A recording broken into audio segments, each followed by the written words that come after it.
Welcome to the biceps video, y'all. So I shot this video with my buddy Austin Current. He is an awesome strength coach. Highly suggest checking out his stuff. But long story short, our intro clip got corrupted, so I am doing a VO here. In this video, we're going to talk about training the biceps through different ranges of motion and how to do so efficiently, along with giving you some options. I have timestamped everything down below, so definitely jump around this video. But all that said, happy training, y'all. Let's go blast some biceps. When they're behind the torso, or the arms rather, when they're extended behind the torso. And why we want that is because the biceps come up and attach on the scapula. They cross the shoulder joint. And that's important because as the biceps have a very large range of motion, as we get fully shortened bicep here, and we work through that very large range of motion to get the biceps fully lengthened here. So the facing away cable curl is a really, really good variation to not only get those in a lengthened position, but also train them there, as the load's gonna directly resist that. So we'll have Jake get into this movement pattern here, facing away. This cable option, again, is really great. One, because it does, again, load those biceps and stretch them when they're behind the torso. So we're gonna come here. Now, things to think about, like what should I be thinking about with my elbow position? What should I be thinking about with my lean of my torso? Like what are some cues to think about as we try to like really get this length? Because I feel the stretch just standing here. Yeah. Are there cues to think about to really optimize what the biceps are doing in this lengthened position? Yeah, so it's an important thing to, again, keep the arm behind the torso within this variation. So we're wanting to maintain that position. So I like to tell clients, keep shoulder position the same. We're really focused on elbow flexion here and maintaining stability here in the upper back as you curl through that load. Sick. You know, it's funny, I've always had a tendency to kind of like cheat and bring my elbow forward. And it's crazy the difference you get by just fixing the humerus and rotating around that elbow, keeping it behind the body. Holy crap. And understanding that, again, we have other variations to train those other angles, those other joint angles. So here, it's really just maximizing that stretch and maintaining that shoulder position, arm, humeral position. Final question with these, single arm versus dual arm. Is there a preference? Like, do you enjoy doing single arm sometimes, or is it always dual? I prefer dual, just for time efficiency's sake. Fair. I don't love unilateral exercises for the sake of having just to go back and forth. But if you are at a gym where you don't have access, so a lot of people have these big jungles, right? And they don't have the ability, you know, you may be super wide here, right? Which could maybe be a good variation for the short head of the biceps. But in terms of getting in that position, it definitely could be limiting. So yes, when you have a single tower, I think a unilateral option is really, really good. You just may run into stability issues with trying to counter that load. Got you. So what's our next angle of position for the bicep? So this next position is going to be even with the torso.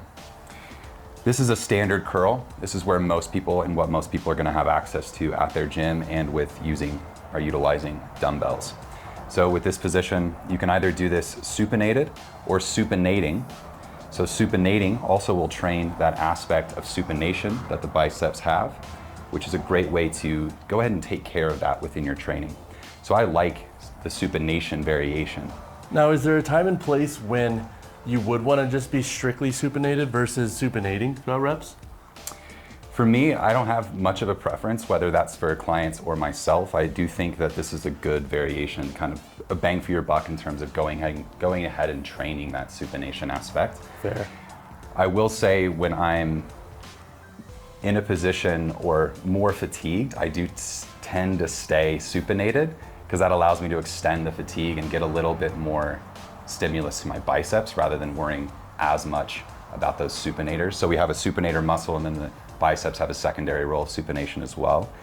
And that supinator muscle, as you'd imagine, is quite small in this part of your arm, right?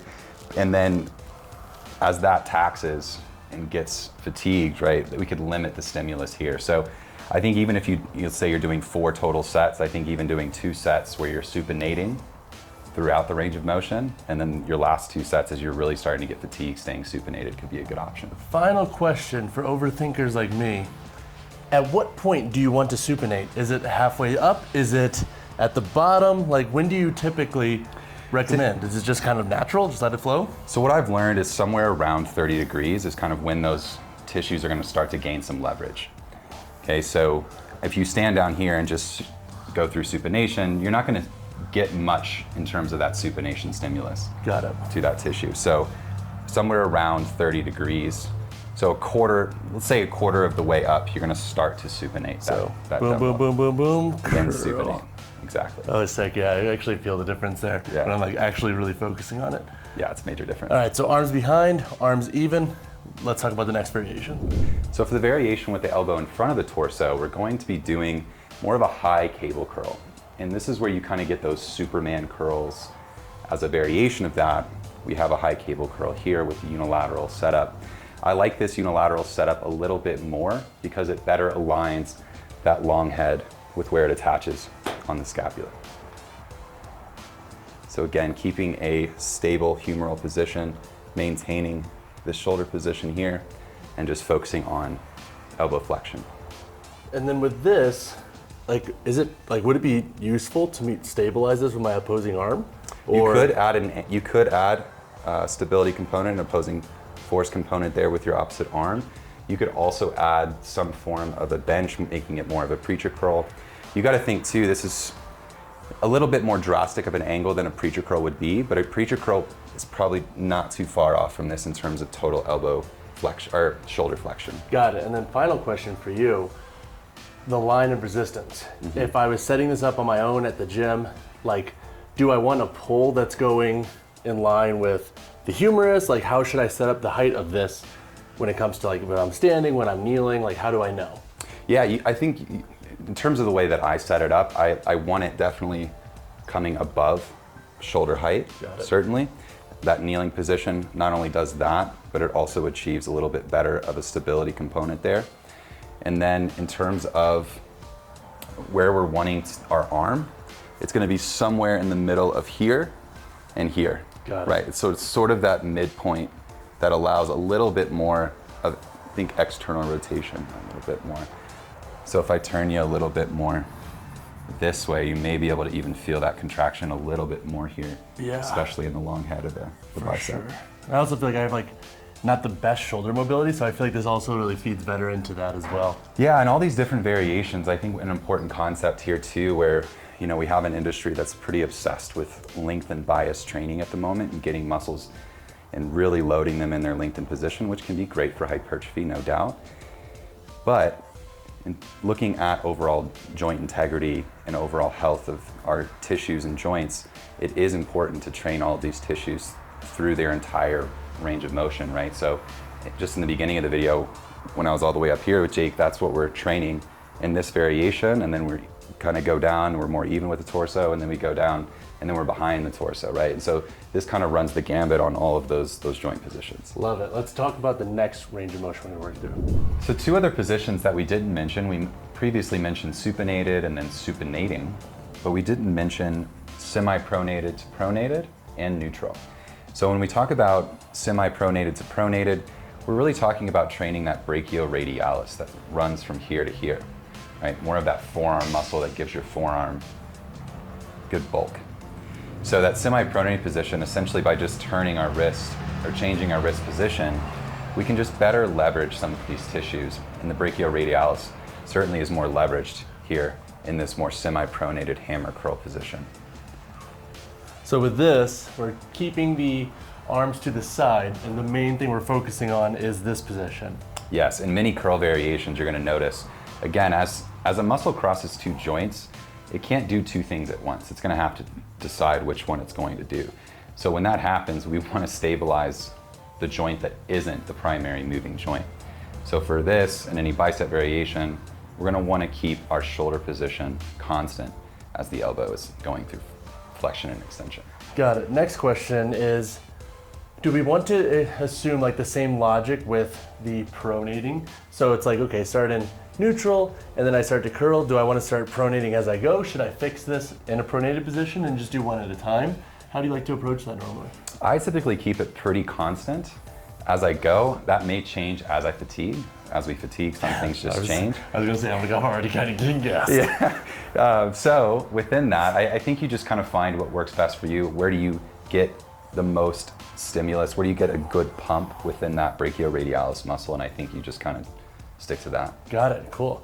And so All right, start pronated, semi, neutral. Like, you think that would be a good like flow of exercise position to get the most bang for your buck while still hitting that muscle through a high level of effort? Absolutely. So I would start, smallest, if we're thinking about what's going to fatigue first, smallest tissues are for sure going to fatigue first here. So that brachioradialis being the smallest of all of the tissues that we've talked about here today, I would start there. That could be a good place to start if you're just trying to hit all of the biceps or elbow flexing muscles. Sick. Yeah. Okay, so we talked about hitting the biceps through different ranges of motion, but I believe we have some tips and takeaways you want to talk about with bicep training in general. What would be the first takeaway to keep in mind for folks who want to program for themselves to grow their biceps? Yeah, the first one's going to be how long we're spending in each part of that rep and how much we're controlling each part of that rep. So commonly, people are really good on the concentric. Then we can blow past the most difficult part of that rep, which is the eccentric, or lowering or lengthening of that tissue. And again, as we mentioned earlier, the stretch and lengthening of that tissue is very important when we're looking to grow muscle and strength. So with eccentric training, we want to control that negative part of that rep. I like to have maybe a 2 count or a 3 count, depending on. That can change. Maybe I'll start a bit slower on the front end of those sets. So if I'm doing 4 sets, maybe the first 2 sets, I'm thinking about kind of a 1, 2, 3 count. Because again, that eccentric part and lowering and lengthening part of that rep is going to be the most impactful. We're going to produce the most amount of force, and we're going to be the strongest in that part of the rep. Got it. And then when it comes to hypertrophy, that's going to actually elicit more growth, correct? Based off of some of the research out there now that eccentric contractions is when the most damage occurs. Like, that's generally when we're going to see the most growth long term regarding hypertrophy focused goals.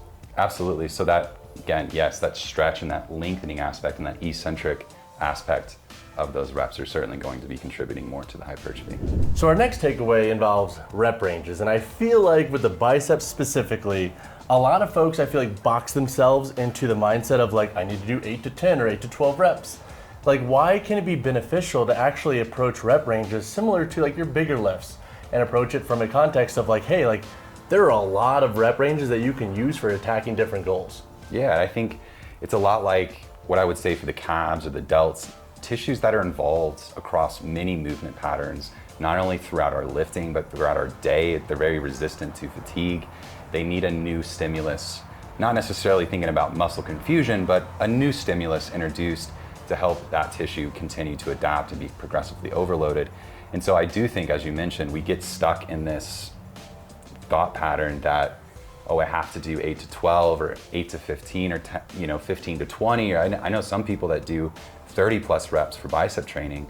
And as you figure out when you do that, it doesn't start to get hard until rep 25 of 30, right? So you're just kind of sitting there waiting for it to get challenging. So whereas if you lower those rep ranges, not only it introduces a new stimulus, it helps, again, train those joints in a different way and adapt those tissues to a new stimulus, but also it allows you to kind of get to those hard reps even faster. It's cool because I feel like outside of just like strength and hypertrophy, like boxing you into these very specific goals, it's like building your resilience. Yeah. It's building that tissue's capability to produce a ton of force, a ton of strength, but then also have the capacity to do a ton of rep ranges that would extend to like more endurance focused work, quote unquote. Now I have a question for you really fast is, so let's say I'm programming for my biceps. How long should I do certain rep ranges? So let's say I'm doing like a barbell curl for 4 reps, and then let's say deeper in my workout, I have a hammer curl for like 12 reps. So I'm trying to hit both from a different angle. How long would you recommend running on a rep range with a certain intensity? Like, how would you progressively overload that basically, or program it?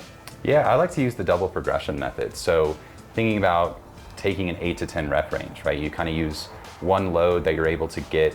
Let's say in week 1, you're able to get 40 pounds for your set of 8 to 10. You end up getting 8 with that 40 pounds. But as you progress across the weeks, you start to be able to get more reps. So let's say by week 3 or 4, you're able to get 10 total reps with all of those sets using the 40s. Then we can make a weight increment up to 45, or however you feel. You can go up to 50 maybe, and start to increase your loads there.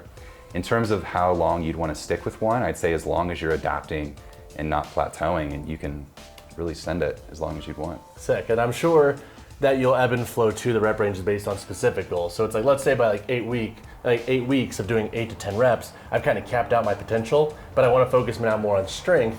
In that context, we'd probably bring the rep range down and run that same type of ideology, correct? Absolutely, and also you could also think about this from a kind of just a joint maintenance and health perspective too. So if you are in a strength block, your joints may not feel great. I know you lift a lot of heavy weights.